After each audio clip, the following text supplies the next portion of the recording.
Eu vou definir literatura infantil de uma maneira muito simples agora. É toda a arte da palavra que se faz tendo como leitor imaginado a criança. Se não houver a arte da palavra, nós podemos estar falando de um outro tipo de arte, que pode ser acessível à criança. Quem produz a literatura infantil é um adulto. É uma arte adulta que pensa a criança. Quem faz aquilo que se chama literatura infantil é o adulto. Isso é muito interessante, porque isso significa que quem faz a literatura infantil tem uma concepção de criança por trás dele, uma projeção do que seria ser criança, muitas vezes reminiscências suas, outras vezes desejos de como as crianças são ou deveriam ser, ou do que as crianças podem ou devem receber, ou daquilo que elas são capazes, e todas essas possibilidades acabam se manifestando nesse produto que se produziu para crianças. Disso, eu vou tirar algumas derivações dessa minha análise. E a primeira dela é o seguinte: a literatura infantil não é um instrumento didático. E ela não se presta a ser, e não pode ser avaliada pelo seu didatismo. Embora ela possa ensinar. Mas a razão dela não é ser um objeto didático. Isso é grave, porque a produção editorial mundial, e a brasileira certamente, em grande parte opera com isso. E na medida em que você tem governos que são maliciosos, e que, portanto, diminuem a própria concepção de arte e de estética, as editoras interessadas, ou a indústria editorial, e não as editoras num particular, mas num genérico indústria editorial, boa parte, então, daqueles envolvidos nesse jogo, vão ajustar o seu produto às demandas maliciosas deste Estado, porque elas vendem para o Estado, elas não vendem para as crianças. O segundo é que a literatura infantil não é um brinquedo, embora possa divertir. Tomá-la como um brinquedo, limitar a literatura à ideia do divertido, é perder a essência deste objeto que vimos definindo de uma certa forma. Já disse, mas agora então repito. A literatura infantil não é obra da criança, embora as crianças possam ser criativas. As crianças, o conceito de criatividade na criança tem que ser entendido de uma maneira muito diferente daquele que estamos acostumados, seria uma projeção daquilo que se chama de criatividade humana. Mas porque, em formação, elas têm muito mais descobertas e novidades, pelo menos para si mesmas. E, neste sentido, elas são que elas seriam criativas para si. Não é? Elas não são inventivas no sentido de produzir o inusitado humano, e quando ocorre de alguma criança produzir algo que nos parece o inusitado humano, é o olhar adulto, já formado, que é capaz de perceber essa criatividade, do que propriamente dizer que as crianças são criativas. É preciso dizer que as crianças, em diferentes etapas da sua vida, têm possibilidades de apropriação, porque são seres em formações diferentes. E que há um momento importante dessa história das crianças, especialmente das crianças pequenas, que deve ser respeitado como tal.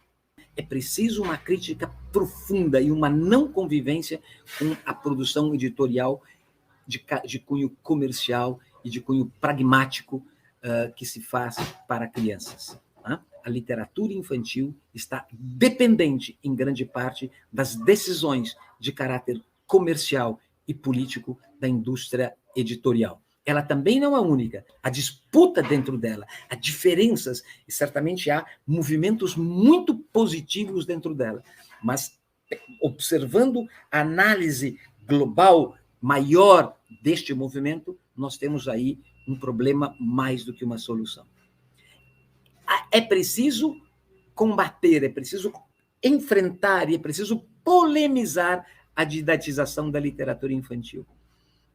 Não se pode submeter essa ideia de arte, qualquer que seja, à ideia de ensinar conteúdos, procedimentos, comportamentos ou valores às crianças.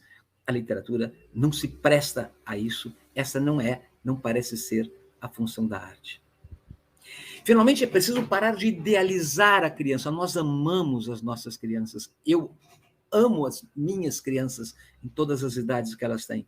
Né? Eu as acho lindas, é lindo ver a vida delas, mas isso não significa pôr nelas o que não é delas.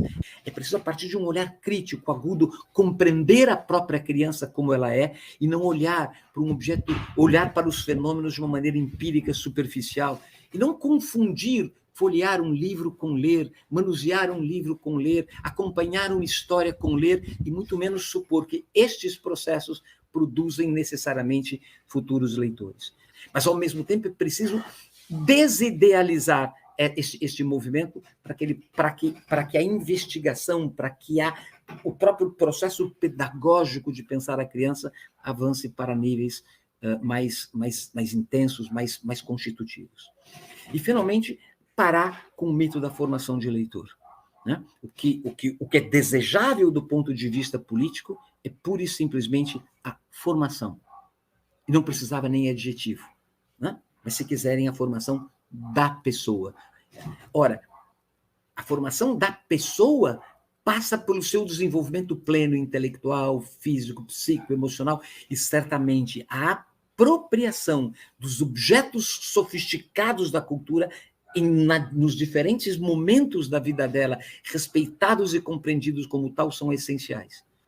Uma pessoa que tem a possibilidade de uma boa formação é de supor que ela possa vir a ser também alguém que frui a arte, que interage com os objetos estéticos, que pensa o mundo usando a arte, assim como a filosofia, a história, a ciência e os outros elementos que compõem a formação. E digo, é de supor, porque há outros aspectos que consideram a formação que transcendem a própria ação política que fazemos, especialmente aquelas que, volto a dizer, estão ligados à malícia e ao interesse ideológico da dominação e que poderão produzir outros perfis de pessoas. Né? Formar o leitor, qualquer coisa que isso quiser dizer, não era formar necessariamente uma pessoa boa, inteligente. E formar consumidores de livros é algo que não está realmente nos nossos interesses políticos, pedagógicos, filosóficos, existenciais. A mim interessa que as pessoas possam ser felizes e pensantes. Se para isso ela usar a arte e a literatura, muito que bem. E acho que provavelmente usará se tiver uma formação apropriada.